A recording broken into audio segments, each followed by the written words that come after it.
আসসালামু আলাইকুম। আজকে নতুন একটা রেসিপি নিয়ে আসলাম। আশা করি আপনারা ভালো আছেন। আপনাদের দোয়ায় আমিও ভালো আছি। তো আজকে বেশি কথা না বলে কাজে আসি। এটা হলো মিষ্টি কুমড়া শাক। আমার গাছের মিষ্টি কুমড়া শাক। গাছে যে শাখা পোশাখা ছাড়ে সেটাকে ডেমি বলে, মানে গ্রামীণ ভাষায়।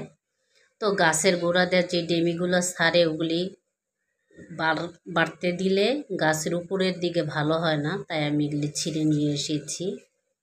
তো এগুলি দিয়ে আমি চিংড়ি মাছ দিয়ে ভাজি করব।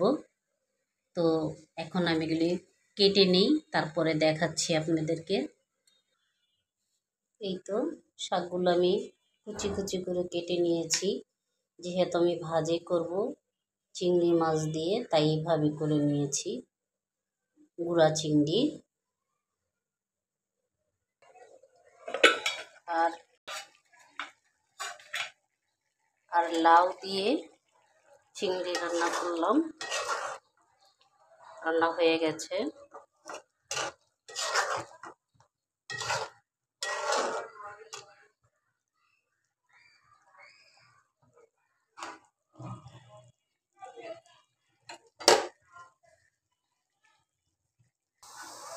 এই তো রসুন কুচি, পেঁয়াজ কুচি নিলাম, তেল দিয়ে দিলাম,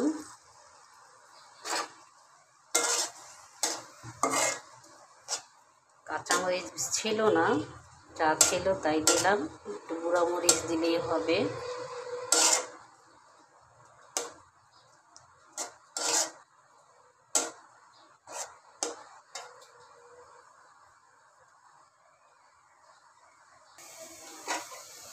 এই তো পেঁয়াজটা কিছুটা ভাজা হয়ে গেছে। এখন আমি এটাতে চিংড়ি মাছগুলো দিব। চিংড়ি মাছগুলো দিয়ে দিলাম। একটু তেলে ভাজা দিয়ে পর একটু হলুদের গুঁড়া, একটু মরিচের গুঁড়া দিব।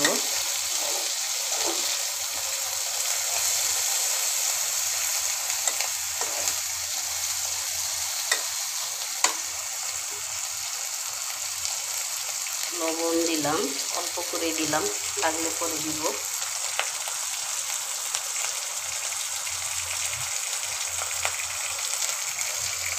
হলুদের গুঁড়া দিলাম,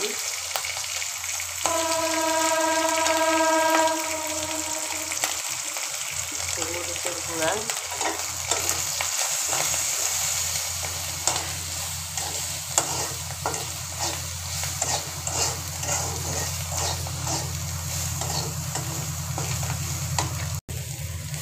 শাক দিলাম।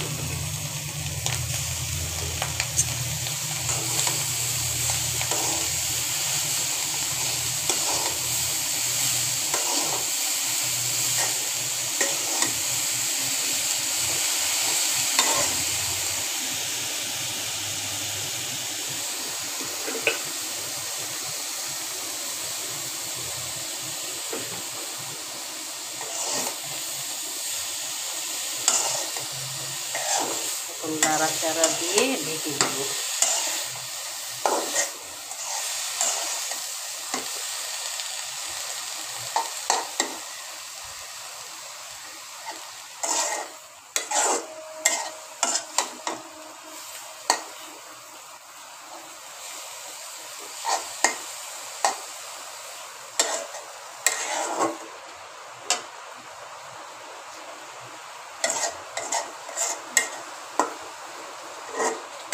আসলে গাছের সবজি দেখেন একদম অল্প হয়ে যাবে,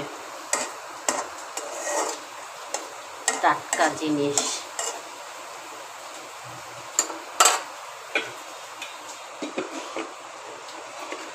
রেখে দিলাম, একটু সিদ্ধ হোক, পরে দেখা হয়। দেখেন কত পানি উঠছে, এই পানিতেই সিদ্ধ হয়ে যাবে শাক।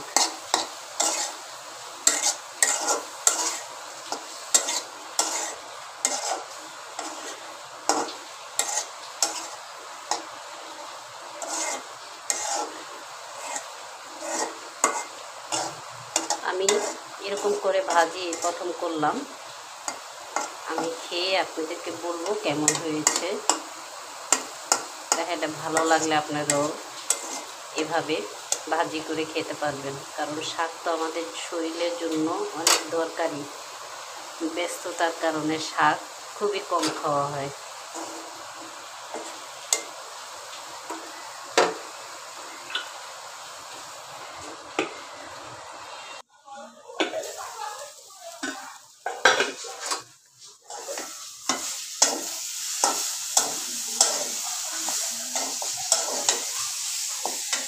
শাক হয়ে গেছে।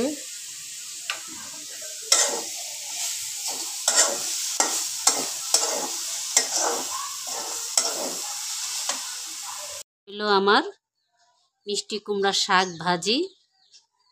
আপনাদেরকে রান্না করে দেখালাম, এখন খেয়ে দেখাই কেমন হয়েছে। এটা হলো লাউ দিয়ে চিংড়ি মাছ, আর এটা হলো চিংড়ি মাছ দিয়ে করলা। এটা গাছের, সবই গাছের, শুধু লাউটা কিনা। তো শাকটা খেয়ে আপনাদেরকে বলি কেমন হয়েছে।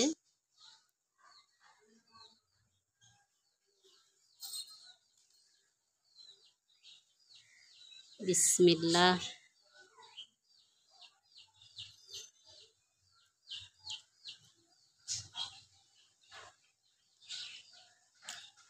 আলহামদুলিল্লাহ, খুবই ভালো হয়েছে। আসলে শাক দিয়ে চিংড়ি মাছ অসম্ভব মজা। তো কেমন লাগলো ভিডিওটা? ভালো লাগলে আপনাদের মূল্যবান মতামত জানাবেন, আর আমাদের পাশে থাকবেন। আজকে এখানেই বিদায় নিলাম। আল্লাহ হাফেজ।